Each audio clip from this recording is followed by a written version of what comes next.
Hey, this is Joe from Phandroid. Yes, that's me right there. I'm supposed to be filming the intro to this video, but I'm kind of addicted to a game right now. If I wasn't, I would tell you that addictive games are some of the most popular games in the Play Store today. And last summer, we did a video about the 10 most addictive games for Android. Today, we've got 10 more for you. Let's get started.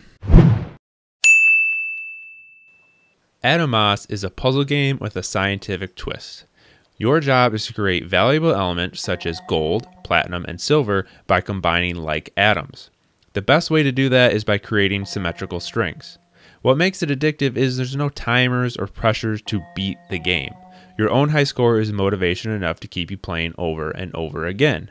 Every time you finish a game, your immediate next thought is, I can do better than that. In Bong, you control a single dot that constantly moves back and forth across a road of moving objects. Every time your dot makes it to one side of the road, you get a point. The only way you can avoid obstacles is to slow down. What makes it addictive?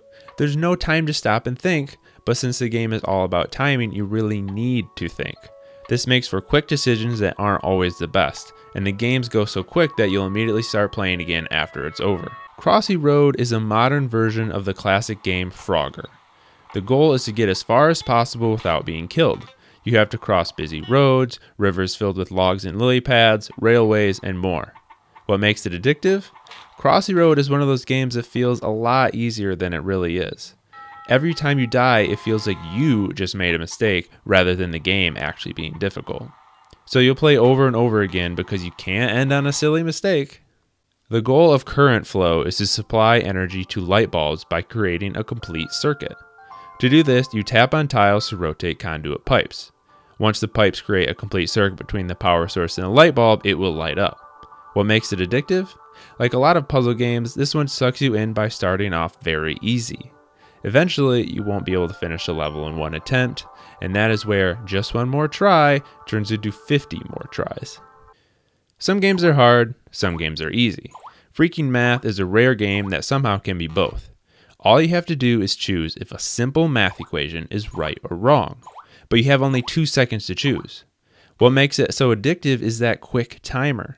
You have no time to think, which means you will get some very simple equations wrong, and that will make you play again to redeem yourself, because you know 1 + 1 does not equal 3. The phenomenon that was Flappy Bird may not be available anymore, but you can still play the addictive follow-up. In Copters, you control a little dude in a propeller cap. The goal is to fly as high as you can without hitting the obstacles. What makes it so addictive is the same formula that Flappy Bird used. Take a super simple concept and make it as hard as humanly possible. It seems simple when you watch other people play it, which makes you want to try. Tadpole Tab is all about trying to get your tadpole to reach the sky. The only way to get there is with your tongue. You can lash onto seaweed and lily pads to climb your way up, but certain types can't hold your weight for long. You'll also want to eat flies as you're climbing, but don't stay in one place too long or the rising tide will get you.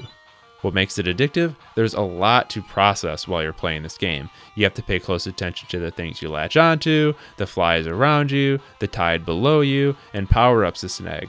It's a lot. In Timberman, you play as a burly lumberjack, or Jill, at the bottom of a massively tall tree. The goal is to chop down as much of the tree as possible while avoiding branches and keeping your energy bar filled. What makes it addictive is the energy bar at the top of the screen. It forces you to chop quickly, but that means you're more likely to run into branches, die, and play again before you can even think about it. Two Dots is easily the most complex game on this list.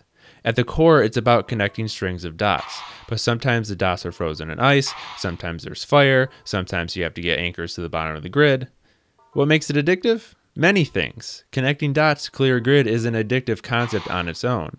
Throw in the extra obstacles and power-ups and you've got something even better. Plus, the energy system makes every turn more important.